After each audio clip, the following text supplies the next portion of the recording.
चित्तौड़गढ़ की महारानी पद्मावती और अलाउद्दीन खिलजी के रिश्ते का सच, एक सच्ची कहानी। दोस्तों, आज हम बात करने वाले हैं रानी पद्मावती और अलाउद्दीन खिलजी के प्रेम की झूठी कहानी के बारे में। दोस्तों, असल बात तो यह है कि वे दोनों एक दूसरे को जानते तक नहीं थे, तो फिर क्यों खिलजी पद्मावती को अपने हरम लाना चाहता था। आइए जानते हैं पूरी कहानी के बारे में। अलाउद्दीन खिलजी ने दिल्ली की सत्ता के लालच में आकर 1296 में अपने ही सगे चाचा यानी फिरोज खिलजी की हत्या करके दिल्ली की गद्दी पर बैठ गया था और उन्हीं की बेटी यानी अपनी बहन से ही जबरदस्ती निकाह भी कर लिया था। रानी पद्मिनी शिंगल के राजा गंधर्वी की बेटी थी। शिंगल आज के श्रीलंका को कहा जाता है।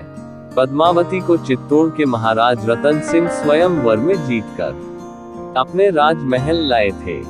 राजा रतन सिंह उच्च कोटि के राजा होने के साथ साथ कला और संगीत के प्रेमी थे। उनके दरबार में कई संगीतकार थे, उन्हीं में से एक था राघव चेतन नाम का संगीतकार। वो एक अच्छा संगीतकार होने के साथ साथ काला जादू भी करता था। एक दिन राजा ने उसे काला जादू करते हुए पकड़ लिया था, जिसके बाद उसे रतन सिंह ने अपने राज्य से निष्कासित कर दिया था। अपना अपमान देखकर राघव चेतन बागी होकर खिलजी के राज्य में उसकी शरण में जा पहुंचा और कुछ ही दिनों में चित्तौड़ के किले की खूबसूरती के साथ साथ रानी पद्मावती के सौंदर्य को खिलजी के सामने इस तरह से प्रस्तुत करने लगा कि खिलजी के मन में रानी पद्मावती को पाने की चाहत दिनों दिन बढ़ने लगी। राघव चेतन ने एक दिन अलाउद्दीन खिलजी से कहा, इतनी खूबसूरत रानी पद्मावती तो आपकी बेगम होनी चाहिए।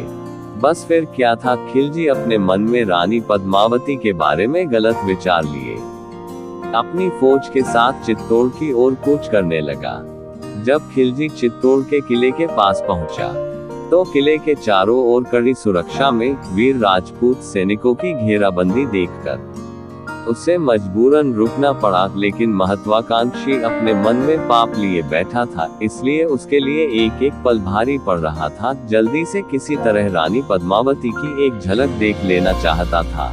वह कई दिनों तक चित्तौड़ के किले के बाहर घेराबंदी करता रहा और धीरे धीरे चित्तौड़ के सैनिकों को मौत के घाट उतारता रहा। जब ये खबर किले में राजा रतन सिंह को पता चली, तो उन्होंने खिलजी का प्रतिकार करना शुरू कर दिया। महीनों तक युद्ध चलता रहा, लेकिन खिलजी किले के अंदर प्रवेश नहीं कर पा रहा था। जब खिलजी को महसूस हुआ कि वो राजपूतानी सैनिकों को हराकर किले के अंदर प्रवेश नहीं कर पाएगा, तो उसने कुटिलता दिखाते हुए राजा रतन सिंह को संदेश भेजा कि वो रानी पद्मावती की सुंदरता का कायल है। वो एक बार रानी से भेंट करना चाहता है और ये भेंट शिष्टाचार से परिपूर्ण होगी। रानी को वो बहन की नजरों से ही देखेगा।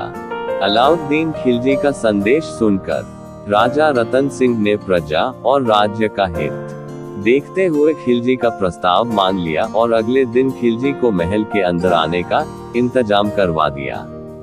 अलाउद्दीन अपने कुछ भरोसेमंद सैनिकों के साथ चित्तौड़गढ़ किले में प्रवेश कर गया। उसका अंदर स्वागत किया गया और शर्त के अनुसार उसे रानी पद्मावती को दिखाया गया, लेकिन रानी खुद सामने नहीं आई। खिलजी को एक बड़े शीशे में रानी का प्रतिबिंब दिखाया गया। खिलजी को पद्मावती का प्रतिबिंब इतना पसंद आया कि उसकी नीयत बिगड़ गई।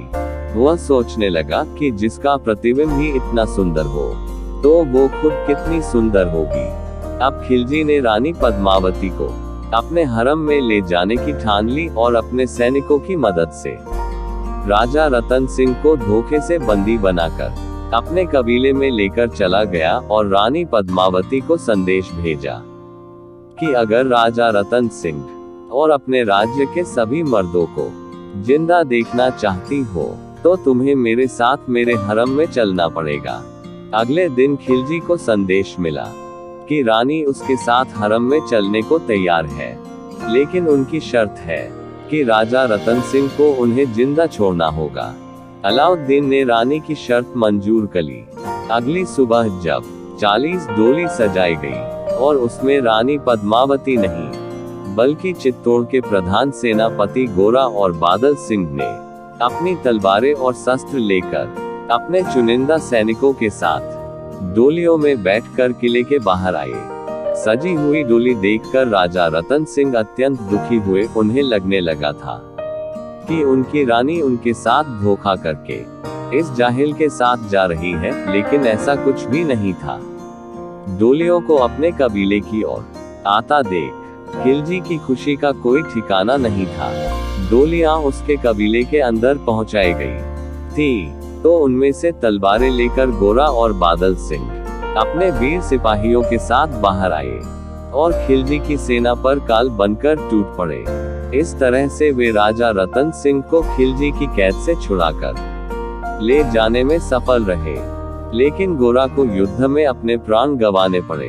अपने साथ हुए धोखे की वजह से खिलजी गुस्से में और भी बौखला गया और अपने सैनिकों को किले में घुसने का आदेश दे दिया। महीनों तक युद्ध चलता रहा। अब किले के अंदर खाने पीने की वस्तुएं भी खत्म हो चुकी थी, जिसकी वजह से चित्तौड़ के सैनिकों से लेकर अंदर रहने वाले सभी भूख से ही मरने वाले थे। इसलिए रतन सिंह ने अब युद्ध करने का निश्चय किया और अपनी तलवार लेकर अपने सेनापति बादल के साथ निकल पड़े और आत्मरक्षा करते हुए युद्ध में वीरगति को प्राप्त हो गए। अब रानी को पता चल चुका था कि अब खिलजी का किले में प्रवेश कोई नहीं रोक सकता। उनके पास ज्यादा समय नहीं था, इसलिए उन्होंने अंदर उपस्थित सभी स्त्रियों को एक जगह इकट्ठा किया और उनसे पूछा कि तुम्हारी क्या राय है। तो सभी ने आत्मदाह करना स्वीकार किया, लेकिन खिलजी के साथ उसके हरम में जाना स्वीकार नहीं था। अब रानी पद्मावती ने किले के अंदर विशाल आग जलाई और सभी स्त्रियों ने एक साथ जय भवानी का नारा लगाते हुए खुद को आग में समर्पित कर अग्नि देव को अपने जीवन की अंतिम आहुति दे दी। जब खिलजी किले के अंदर रानी पद्मावती की खोज में किले के अंदर पहुंचा, तो उसे सिर्फ आग में जलती हुई रानी के साथ अन्य सैनिकों की स्त्रियां ही दिखाई दी। खिलजी ने चित्तौड़ का किला जरूर जीत लिया था, लेकिन वो एक भारतीय नारी और उसके पावन स्त्रीत्व से हार गया था, अपने आत्मसम्मान की लड़ाई हारने की बौखलाहट में। खिलजी ने चित्तौड़ के आसपास मौजूद 30,000 निर्दोषों की निर्मम हत्या करवा दी थी और चित्तौड़ पर अपना कब्जा कर लिया। दोस्तों, वास्तविकता तो यही है। हम आशा करते हैं कि यह कहानी आपको जरूर पसंद आई होगी। अगर कहानी अच्छी लगी हो तो इसे अपने दोस्तों को भी शेयर करना, वीडियो को लाइक और चैनल को सब्सक्राइब जरूर करना। धन्यवाद। जय श्री राम।